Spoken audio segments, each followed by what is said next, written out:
All right, we are recording now, so that means it is time for our third and I guess final installment for now of Wirecast Wednesday. So I'm Eric. If for those of you that don't know me, if you are watching this after the fact, today we're going to kind of go a quick review of basically what we've talked about the first 2 weeks of Wirecast Wednesday, and then hopefully a lot of question and answer. That seemed to be very popular with last week's when we had Marcus and James talking and asking questions about the image carousel. So hopefully we can do that again a little bit longer this week because it seemed like that was pretty well received and answered a lot of questions. So what I'm going to do is share my desktop and open up my Wirecast, because I've got my handy Wirecast folder right there on my desk. There's that fly again. Oh, he's going to have to go away.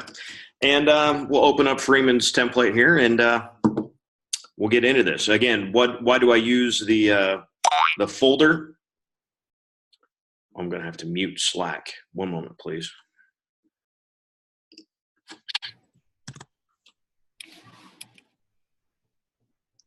There we go. Why do we use the folder on the desktop? So that it is much easier to see everything that we want to see and have it all in one place before we actually bring stuff into Wirecast. Just makes it a lot easier to see where everything is and have it go from there. So one thing that I want to show you first is our layers, and here is our main shot layers, and I'm using Wirecast 9 for those of you that haven't upgraded yet. A reminder on the upgrading: if you want to go or think you want to go to Wirecast 9, you might be on, especially for those of you on 5 or 6. If that means you are running an older operating system on your Mac, if you update your operating system to High Sierra on your Mac, Wirecast 5 and 6 will not work. 7, 8, and 9, and now 10 still will. That fly was right on the camera, wasn't it? 7, 8, 9, and 10 will work on High Sierra, but not 5 and 6. So, and we can get the pricing for you at a better deal than what you guys can get it just going to Telestream's website and getting it yourself. We can get it for $275 actually. So if you do want to upgrade, sorry, I have to decline that one. If you do want to upgrade, then let us know and we will get that for you. So we're working in 9, and we're talking about our layers again from a couple weeks ago. I have always got on my main shot here, and I will go to my edit so you can see everything. My main shot always has my mini recorder, which I don't have plugged in for today. So just for now, I will use my FaceTime HD camera so that you can see my bright smiling face. There I am. One thing that we have noticed with this FaceTime camera, if you do bring it in, sometimes you need to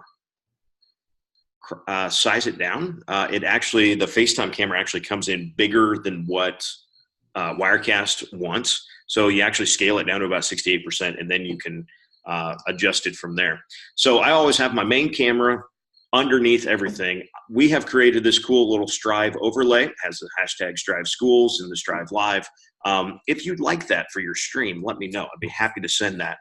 But it is of note, we always try to label whenever we do pictures or graphics or anything like that. We always try to label what size they are in pixels. So we made this whole graphic, even though it only shows up right in this corner, that is the size of this graphic is 1920 wide by 1080 tall. And so when you do that, there is no scaling or adjusting or anything like that when you bring this file into Wirecast. It is literally add the file, it's there, it's done. You don't have to adjust or anything. So that doesn't always work. Sometimes you want a picture that is one size, or maybe it's a 1080 by 1080, and then you can scale it down, or maybe you make it bigger. 1080 by 1080, I'll show you on my hands, is roughly that big by about that big. Pretty big on your screen, but 1920 by 1080 looks just right. So we have this Striv overlay that we have next. Our next layer is the codec, and the audio doesn't matter really where it is in order. There's that fly again. The important thing is that my codec light is on for the speakers and that my light is off for the FaceTime camera. The mini recorder does naturally pick up if this was a mini recorder. A FaceTime camera doesn't have the option, but your mini recorder does have the option, would have that speaker icon. So you want to make sure that that would be grayed out. And so we make sure that our codec would be lit up. That's what would be coming in. I don't have it plugged in, so henceforth, nothing coming in there. And then our screen capture, that's our scoreboard, which again, I haven't really set up, but I can resize that or move it around over here and come down over there like that. If I wanted something on the left side of my screen as I look at here. So I've got my layers that I can work with all within this one shot. It's going to be really annoying when my group text keeps texting me. I thought I'd just close that too. Anyway, so then I could take that live, and now you see over here that I've got my screen capture, my main camera, and my Striv Schools live, my overlay over there as well. So layers within the shot, then you also have master layers. So if we come down here and we resize our window just a little bit, you can see that we have our master layers. And for this sake, I want to do something a little bit different. So what I'm going to do on this layer is I'm going to bring in my FaceTime camera on the bottom layer, and then I'm going to go to my music shot. And what I had in my music shot, remember from last week, was this image carousel. And so I'm going to open up my editing so you can see this. But my image carousel, if I click on the properties, actually I can set how big the image carousel is. 854 by 480 is the size of the actual player. So 854 by 480 fits just perfectly in the screen of what you would see in Wirecast. I can set how often the image changes. So I've got this changing every 7 seconds, how long it takes to fade in. Do I want to shuffle the images? In this case, I didn't. So what I can do is I can come down here and I can bring in my images. Now, here is the reason that we always say to create your file folder on the desktop that has your Wirecast files, and then from Wirecast, access those files in that folder. Don't try to find them all over the place, because if you do, this is what will happen. I was actually getting this image, which was our Game of the Week graphic from last week, was its own image within this image carousel. I moved that today, and now that image can't be found because we changed the location of it, right? So if I wanted to find it again, I would want to come over here to my 3 dots, and I want to go to my desktop, and I would come into my Wirecast, which is where I should have my files. And I could come into my Mudecus overlays, which Marcus did very well. That was cool. And we could do a first place overlay. Now, what Marcus did was he created an overlay that sits only by itself up here in the top. And as this rotates through, you'll actually see that rotate up there. So that could be fun. The point is, the image carousel is a lot of fun. To go back to the layers, though, so what I have on this layer that is labeled music is I have my image carousel with all of these different graphics that are rotating through and music, but I don't have any shot through it, right? So if I clear out this bottom layer, or I clear out the top layer, what you see, what would be going out over the stream right now, because I don't have anything in this top layer, and the only thing in this layer is my camera. I don't have any audio. This camera doesn't have any audio to it anyway. And that would be the only thing I'd see. Now, if I add the layer of the music on top of it, now you'll see everything. Now over here, you'll start to see that my music is playing. So you can do some fun things sometimes, and I apologize if you're joining in this late. There's a fly around here, and it's really annoying. So you can actually use the master layers in a similar way to what you have within one shot itself. So for instance, I could have a shot down here that has just the camera, and then I've got my image carousel. Well, if I wanted to, I could actually take away take away my camera from this shot. Oops. And in this layer, I can leave my overlay, which is up here in the corner. I could leave my audio codec, and I could leave my screen capture, which would act as the scoreboard, right? And now I've got 2 shots up here that I would go back and forth from. So I would have main and I would have music, but I've only brought in the camera to one location, and that would be in this second layer down here. So something to keep in mind. That usually using the second layer is, we kind of call it the little more advanced. For those of you that are for the kids that are really good at Wirecast, can use those multiple layers.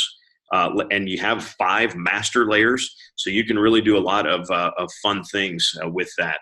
And the cool thing about having your FaceTime layer, or I should say your camera layer down here, is if we select in our preview window, now you see all of our graphics that have been cycling, right? And we're going to see the music as well.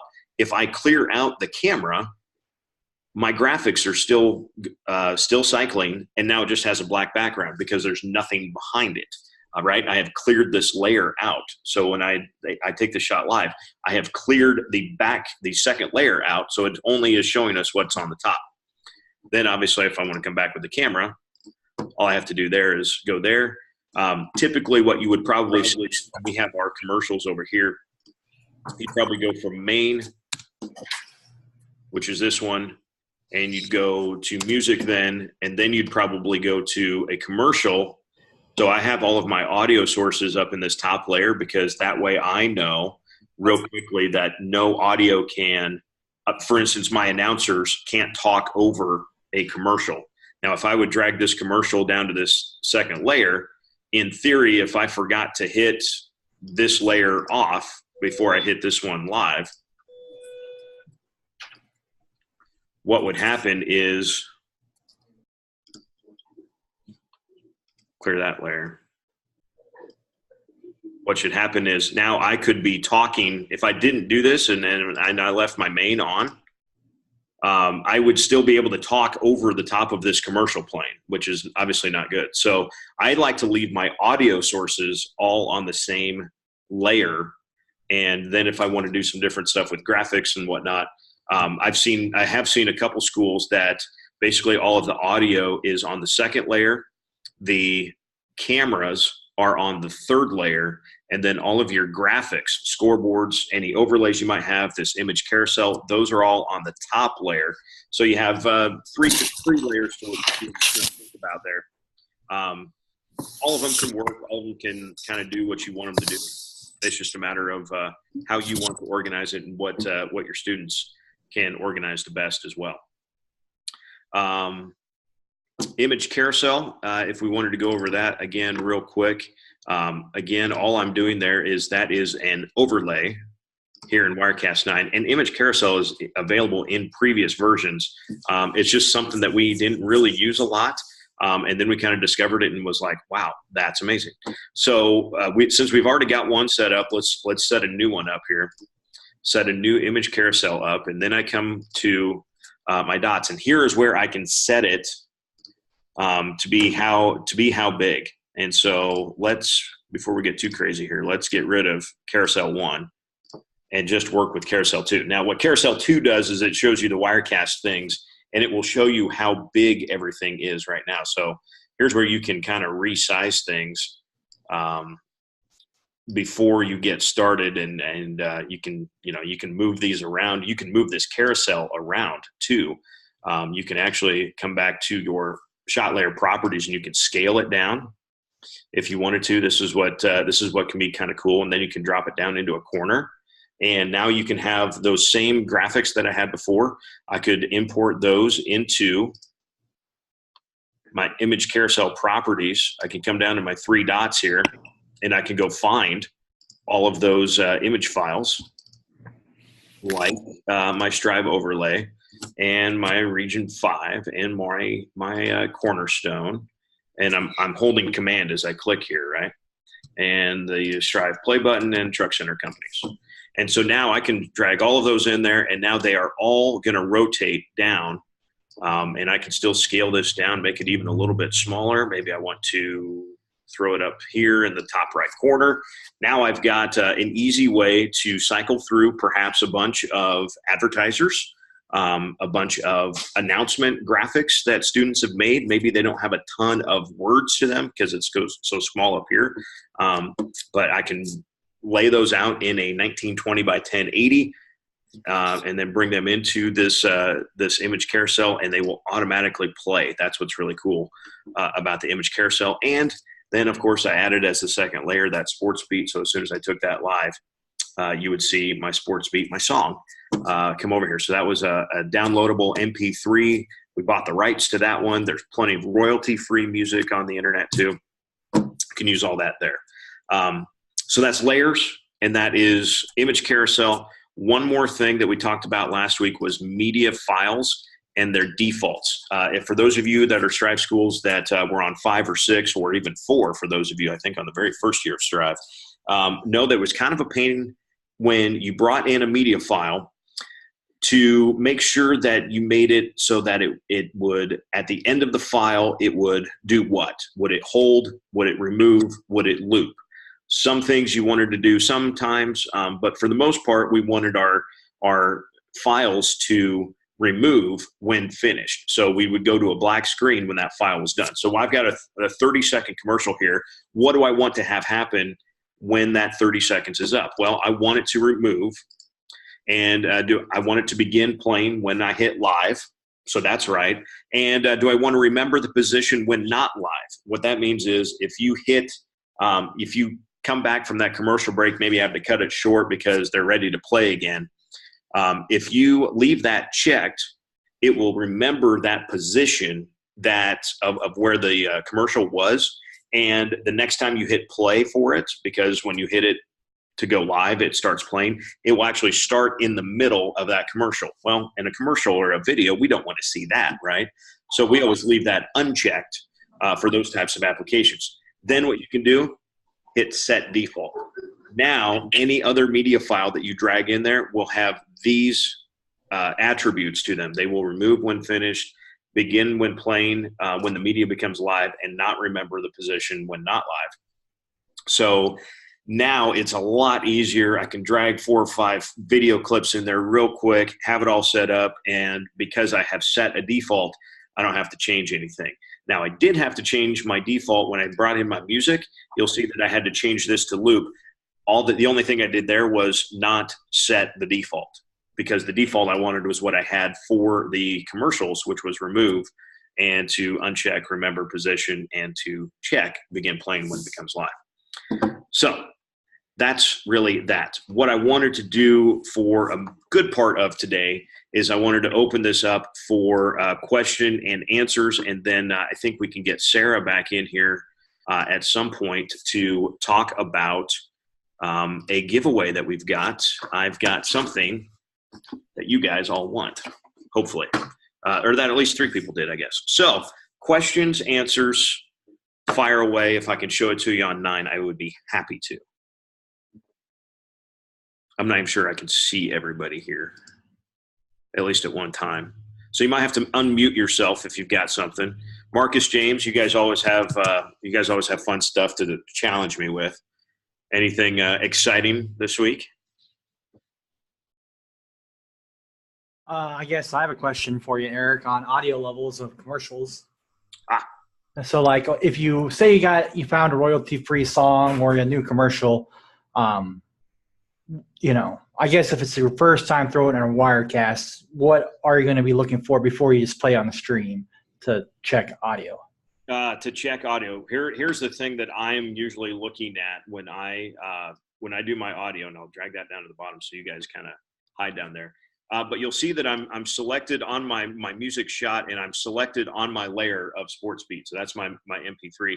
I come over to the speaker, and I usually go at least down to 50%, because most of the MP3 music is recorded and uploaded to the web at a pretty high volume. Not necessarily that it will clip out itself. That's why you have music producers, to help avoid that. But generally they come in pretty loud. So I always if I bring an MP3 in, I always try to bring this down. Unfortunately, this is not a default, so you can't hit set default and have it remember to change an MP3 for you. So you have to come in here and do it. But I always bring it down at least to 50%. And as you saw when I first opened this, I had this particular song down to 23% because when I click that music, typically that music shot is something that I'm using before a game. So if I start my stream 10 minutes before kickoff, and I know I'm not going to start talking until 2 minutes before kickoff, so I've got 8 minutes where somebody can hit play on that stream, but nothing's really happening and there's nothing to really see or hear. But they want to know that, hey, the game is getting ready to start because the stream is on, right? And so I usually bring that music way down because it is not a great viewer experience to have your phone or your iPad or your laptop hit play on that stream, and the first thing you hear is music blasting out of your device. So I always bring that music way down. I start at midpoint, and then I always check my levels. I like to have my levels somewhere down around 12, maybe no higher than -6 for music that I'm not going to talk over. If I'm going to talk over it, I would not have any music ever above -18 here, right? And so we've got 0, which is just like 0 on our slider. That's about where we want our normal talking voice to be. But we want that music nice and quiet so that we can hear it, but so that it doesn't just knock us out of our seats every time we start that and go to play at that, because we're going to use that probably at halftime, maybe some post game as well. So I bring that volume way, way down there. Usually start at 50%, and 50% on this song. Kind of show you how loud this is. And you're looking at the audio levels on the right side of the screen. On the right side, because that's what's going out over the stream, right? So yeah, just so like if you're on Zoom, all of our little thumbnails might be over that right now. So you might have to, if you're looking for that, you might have to move our little thumbnails. Oh yeah, well yeah. I guess it depends how you have your Zoom right now. That's a good point. And if you're watching the recording, then you'll be seeing it fine because it's just what it's on mine. But so yeah, I'm looking over here on the right. So I got my music right to -6 there, and then I can bring it down to 30%, and you can see how I drop that down to closer to 12. So kind of a user preference there, but it makes it for a little bit nicer user experience. Good stuff. Any other questions by anybody? I'm kind of scrolling through people here at the bottom. And it doesn't have to be about audio stuff or video stuff, Striv stuff in general. We can try to answer that question too. I have a question. I've been running into issues with it working on my phone. Just because I check with my kids. So like I'm sitting in Holdridge typically at a ball game watching the Alma stream because one, I like to see my students play, and two, I want to make sure my kids that are supposed to be doing it are on task. But it doesn't always work well with my iPhone. I know Taylor said last year it was because my phone was newer. Is there, because it's the most updated version of your Striv app, but there's a lot of times it will not. So I'll have to go to Safari or bounce back and forth between the two. And we have had some issues with DeCast, who does the player services that we use. They actually kind of built a new one for us.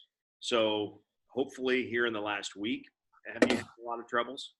Friday, I was seeing a lot on Friday. That it we were having issues streaming here Friday too, which is a whole nother issue. But my player wasn't working, and I could pick it up in Safari and it'd play, but it wouldn't play in the app on my phone. Gotcha. Yeah, we were having some issues.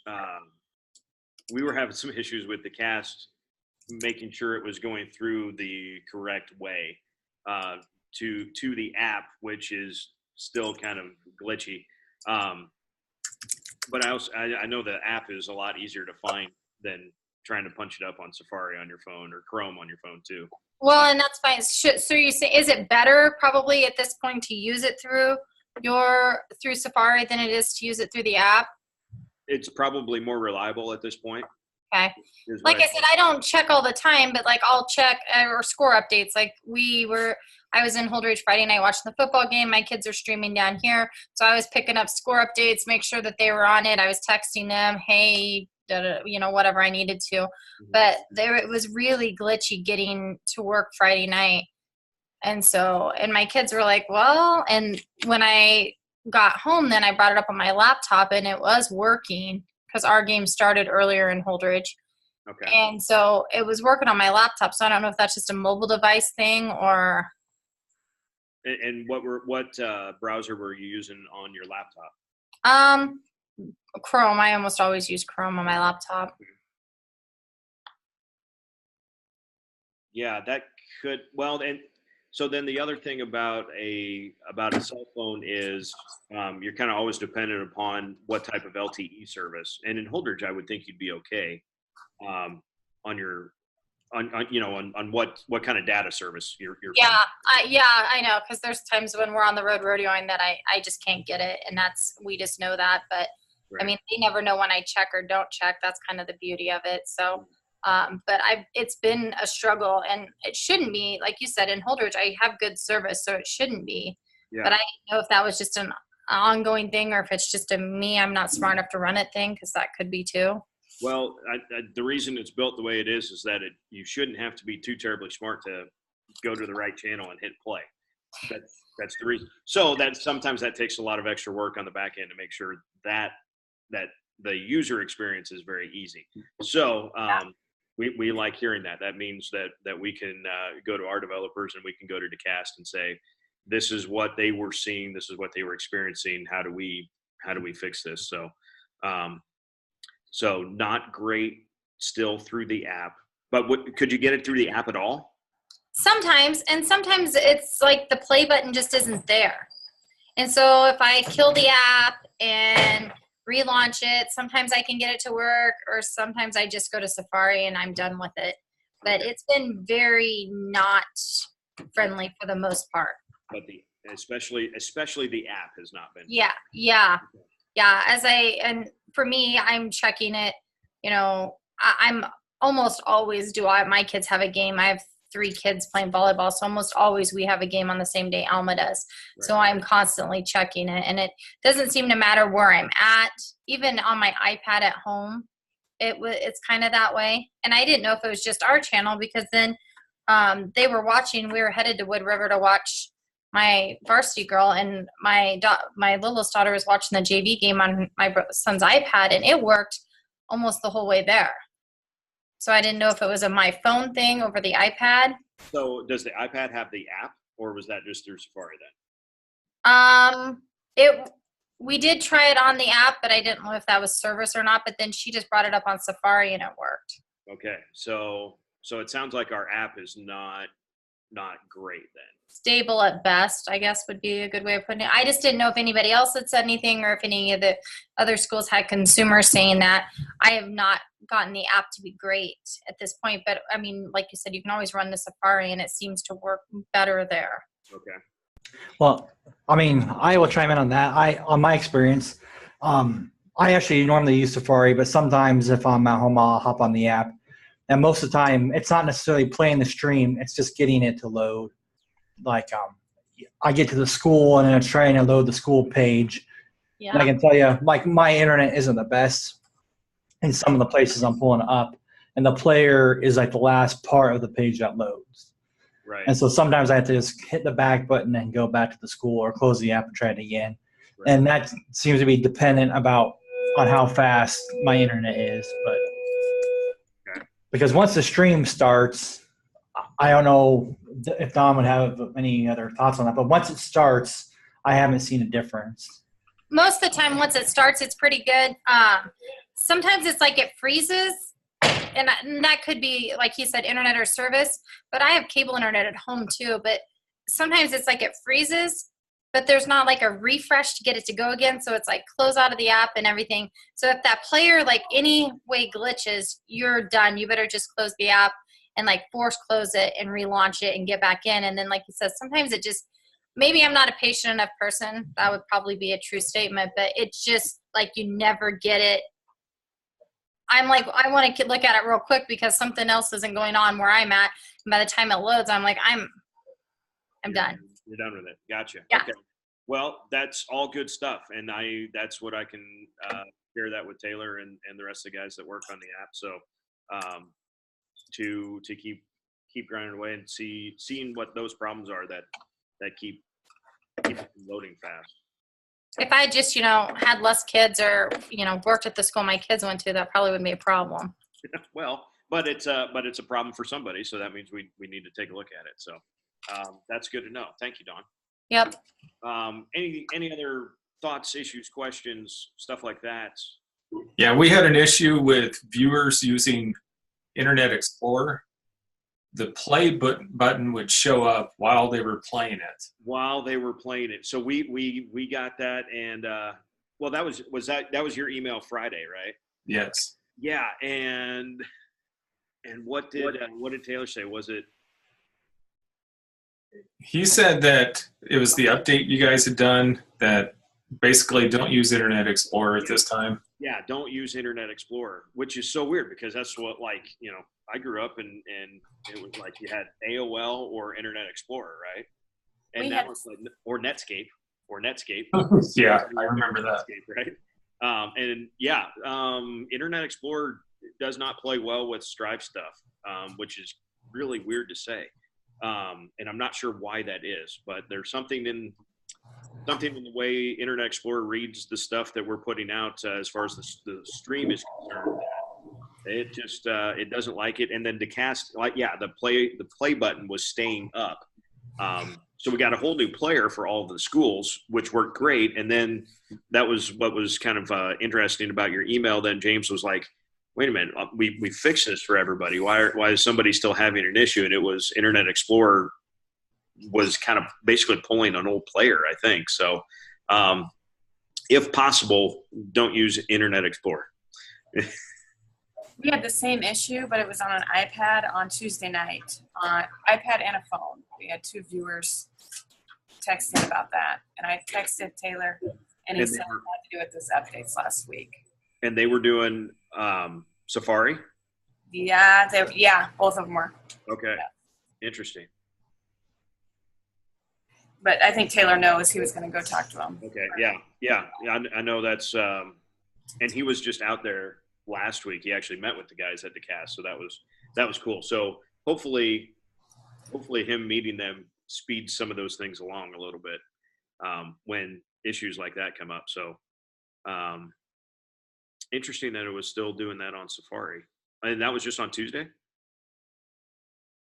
Yeah, Tuesday night on they were on mobile devices, either a phone or an iPad. I had an iPad it was doing it on. And we were looking at the iOS version, and they were all updated. So okay. Interesting. Okay. Well, I have more to report. But you you said you had texted Taylor, so he knows. Yeah. What's going on there. Okay. Cool. Is that what you want us to do if we see issues like that? Like if I'm having issues even with mine, just to text you guys and let you know? Yep. Okay. And the thing that we will always ask is, what device are you watching on or trying to watch on, and how are you accessing it? Is it through the app? Is it Safari? Is it Chrome? That can, is it Internet Explorer? Is it Netscape? Is Netscape even around? I don't know. But that helps us start to eliminate, kind of go down our list of what it could be to try to help you get back on there. So, and especially during the game, texting or calling that support number that's listed in your dashboard is the way to go. That way it will go to whoever's on support that night. It might be me. A lot of times it's Taylor. Sometimes it's the Apt Interactive guys in Crete. Yeah, because that has been, that a lot of times Taylor will text me back. It looks good. They're doing their job, because he knows I'm usually just checking on them. I'm not actually watching the game. Right. So that's kind of nice to know. At least I know they showed up and turned it on. Right. Sure. Cool. Any other thoughts, questions, ruminations? Yeah, I'm still working on that multi-viewer output to get the live stream out to a TV, and I don't have it figured out yet. So you were coming out of, you have an HDMI plugged into the laptop, right? Yes. And He needs my box, my extreme box. That's how we do it. The camera comes into the intensity extreme and then goes out the intensity extreme to the TV. oh, there you go. That could work. I don't know if you can get those anymore or not. Yeah. You have an extra one, Don? I don't. I need one because that's the only way my setup works. They're super nice because it's HDMI in, HDMI out, and then there's a lightning cable between the two that connect it. And so that's what sends it to my two TVs.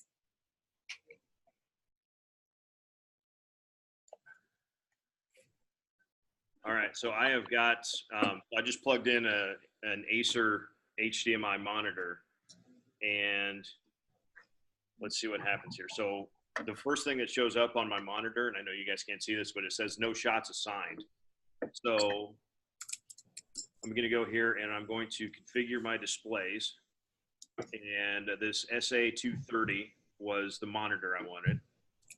I'm going to go to full screen. And then I'm going to go to live. I'm going to hit OK. And now I should not be seeing that. There we go. So now I have Wirecast engine, obviously, but Wirecast on my laptop, and then on my secondary output, which was at my HDMI output, I have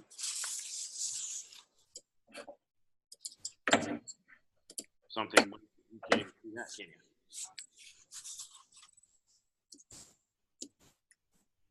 Well, how about that? My FaceTime camera doesn't even pick up that anything is on that screen. That is nuts. What kind of reflective thing is that? Well, You think that's a Wirecast setting so it doesn't loop? Oh, yeah. Well, you'll just have to trust me that my face is really big right over here on this screen. So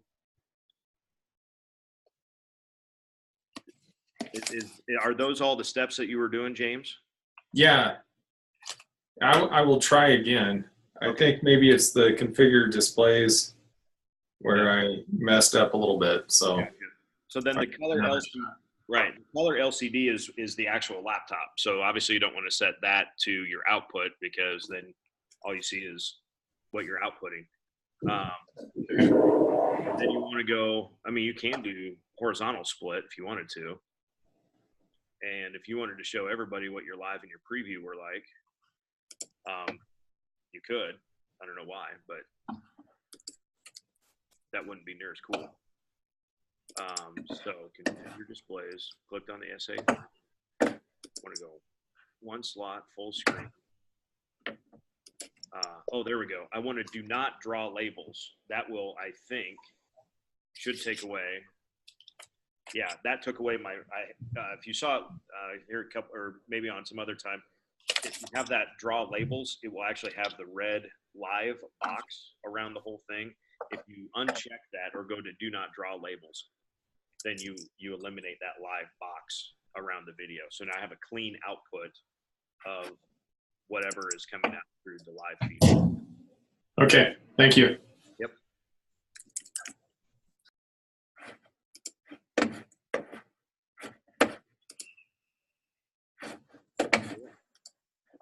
If there's no other questions, Sarah Bruni, would you like to join us? Yes, I would. 1 second. Let me start my video here.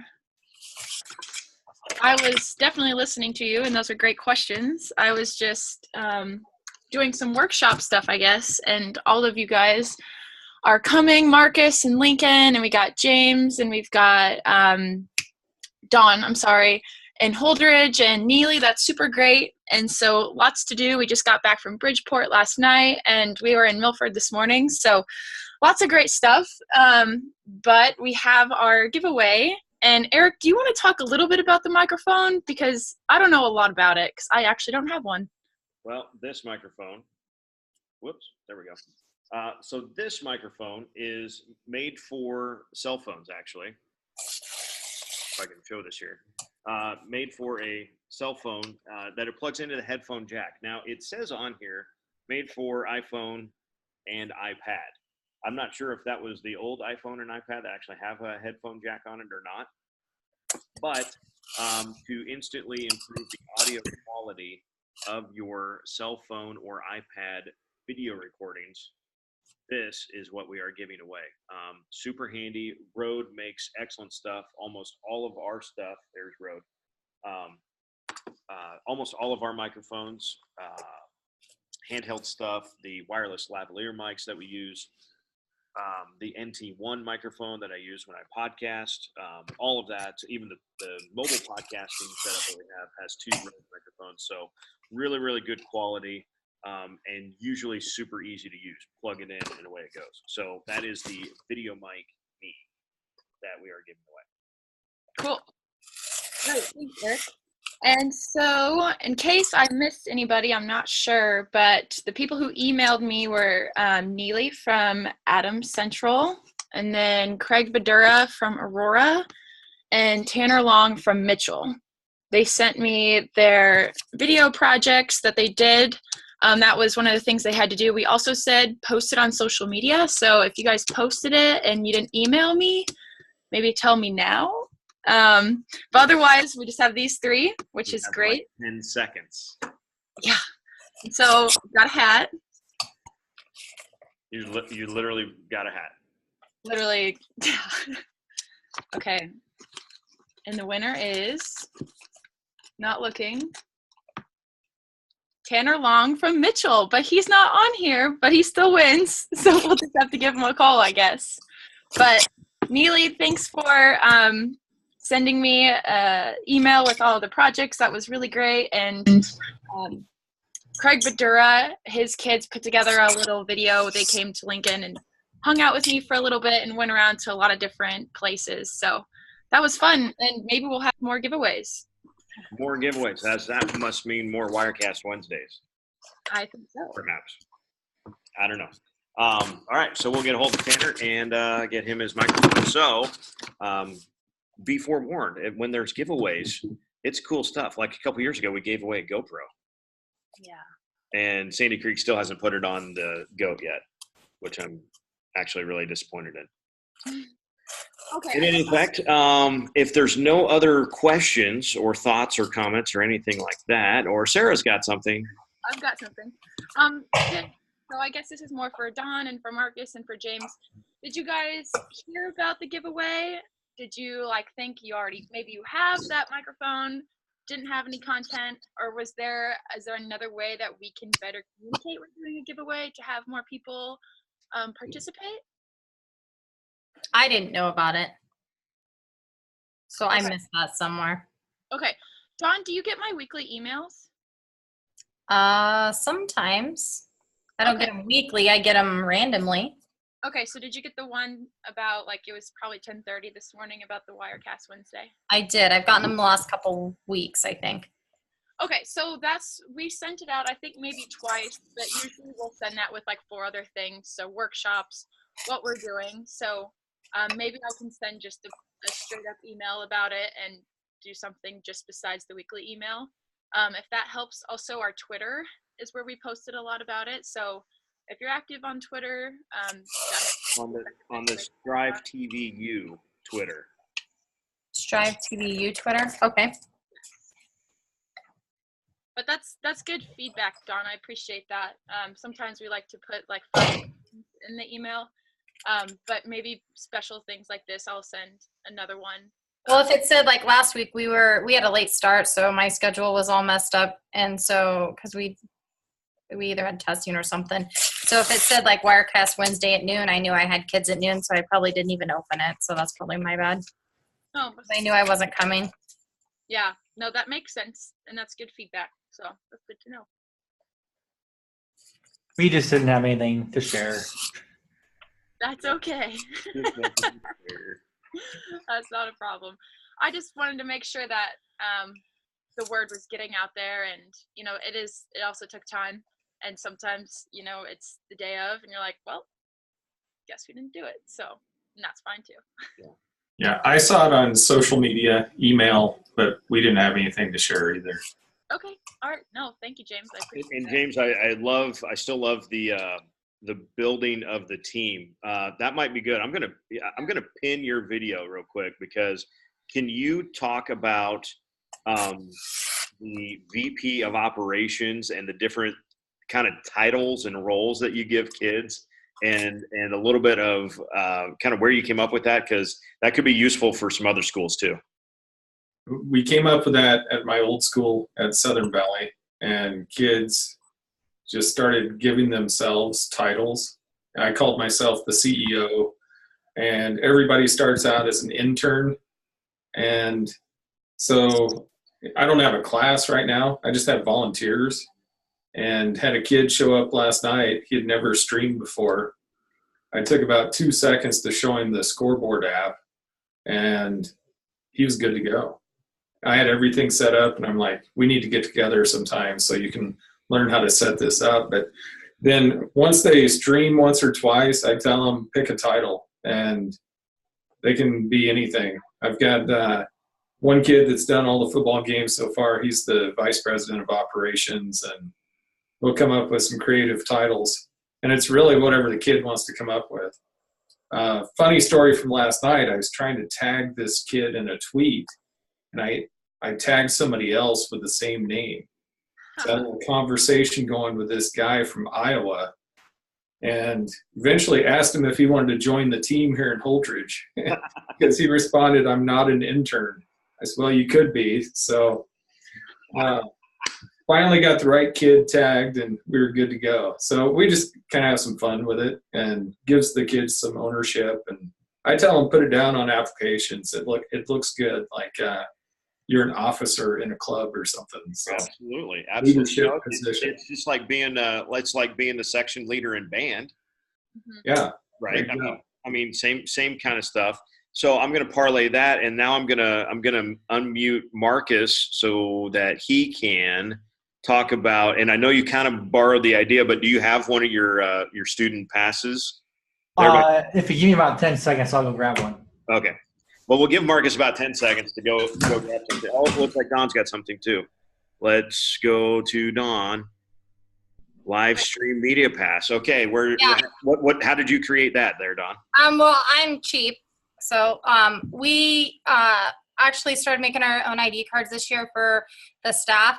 And so my kids got charged the first game to get in, because whatever teacher didn't believe that they were there for good reason, or to stream. And so each kid now, I took their school picture, because I take all their school pictures, and I made them a live stream media pass, and it gets them into all home games for free. Gotcha. So if they lose it, I charge them $5, because I don't want to have to make them again. We also do a shout out on social media. So like I'll put, hey, we're streaming tonight's game live. Thanks to, and sometimes my kids are switching up here right now, because I have some kids that run equipment for Harvest. So I'll put media production class or live stream media production class. But if I know exactly what kid's going to be there all night, I'll put, hey, shout out to Burke for making the stream happen tonight. And also then a lot of times small towns, they know Burke's phone number. Last year I had Ty, and Ty had been with me for 3 or 4 years. And so Ty's sister would text Ty and be like, your stream's not working, go fix it. You're in charge. So him, the VP of Ops, wouldn't it? Yeah, he was in charge. So I kind of do a shout out to my kids, because I think it's great that they get credit or not credit when they screw up and don't get it. It's not working or whatnot. That's kind of also a little peer pressure. Like, my brother's watching in such and such town. How's come it's not working, kind of thing. Right, so, or the parents know those kids. So if they're sitting at the football game running around and the stream's not working and they're getting a text from grandma, they can say, hey, Tyler, it's not working. And they'll go, my kids then will either text me or text you guys or figure out what we've got going on. So I kind of like that, because it's big for them to get that shout out to social media. And it also shows that they're in charge. Like, this is them, it's not me. So it gives them some ownership. Cool. Yeah. Loved your card there. Marcus, if you can hold up your ID card that you created. This one, of course, Marcus is kind of he's a design kind of guy, but loved how this. So it's a little hard to read on here, but you've got the different social medias at the bottom. I don't know if I can. But obviously their name is Striv crew member, and then what are all the different social medias? Those are all the school ones, right? Yeah, it's just the school ones. Like I wanted to get them out to them because we had a couple of events coming out, but I was gonna just put their own social underneath their name, but we ended up just running these to get them done. Right. Cool. That is awesome. So I love the VP of Ops and those different things. And I know for James, those kids kind of take on different roles the more times they do something with that. So that's very cool. If you got to the point where you had kind of a class, you could almost assign that role and put that on the name tag too, I think. Really cool ways to give kids ownership of the whole thing, which I think is totally the point. Very cool. There you go. Marcus is sharing the screen there. So that's a better view. I don't know what it looks like on your stream, but that looks really, really good here. You get their name, you get the hashtag over there. That's got to be pretty handy also for remembering which social media accounts to use from, right? Yep. And then using the hashtag. So that is very cool. Very cool. I'm talking and I'm muted. No wonder. There you go. Okay, there we go. We shared this template with our workshop yesterday in Mitchell, Marcus, and they all loved it and they want it. So I don't know if you're willing to give that out or just give a little direction, but Bridgeport and Hemmingford are very interested in that. So maybe we can chat about that, but that is your design. So yeah, I can share it with them. It's not very pretty though, but it's not like template ready, but yeah. But okay. Yeah, whatever you got, I'm sure they can make something work there. That'd be cool. Cool. Awesome. Well, again, that goes swimmingly better than I ever predicted or I ever think I can talk about. So I'm glad when other people talk. That helps me tremendously. Swimmingly better. That's great. I think that's it. I don't think there's anything else we need to share except for upcoming workshop stuff is coming, especially for the people coming to Lincoln. Marcus, that will be coming out probably tonight. And then we got Holdridge and Henderson. We have Neely coming to that one. So should be exciting.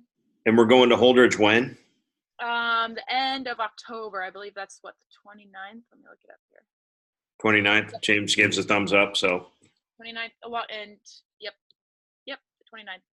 Yeah, we're definitely spreading these out a lot more. You know, it was even last year we were kind of bunched up, and we hit October, and our content season in October, really from the second week of October through the second week of November, which is state volleyball, gets really nuts for us. Because we're kind of running all over the state doing stuff with those state events. So spreading these out, I think, will be better for everybody. So excited about that. Inquiring minds want to know. My kids want to know what you're feeding them for lunch because, high school kids, that's what they always want to know. Sarah, it's typically been pizza, right? Are there any good pizza places in Holdridge? Well, Dawn would know. She lives here too. Good is a relative term. We're split camp at my house, Pizza Hut and Casey's. Okay. Well, I like Casey's. I vote for Casey's. Okay, well then that's probably what we'll do. That's probably going to be it then.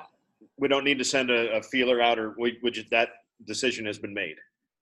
Well, yeah, I know they're going to ask me before we go because that's like food is highly motivated. I have 4 boys and 1 girl, so food is going to be their motivator. Gotcha. Awesome.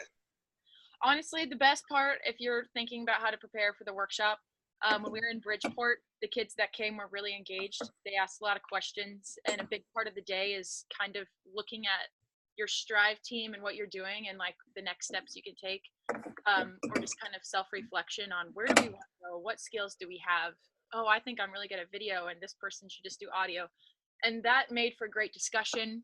We had some like group things that we did with I Can Help, and they were really engaged. So besides preparing for the great pizza, telling your kids to come like ready to go. It's only 9 to about 12:30. So we're going to try and make it as engaged as possible. But if they come pumped up about it, that makes it more fun. So we had that in Bridgeport, and we know we'll get it everywhere else. Mine are trying to figure out how to make that last till 3 o'clock so they get home at 3:30.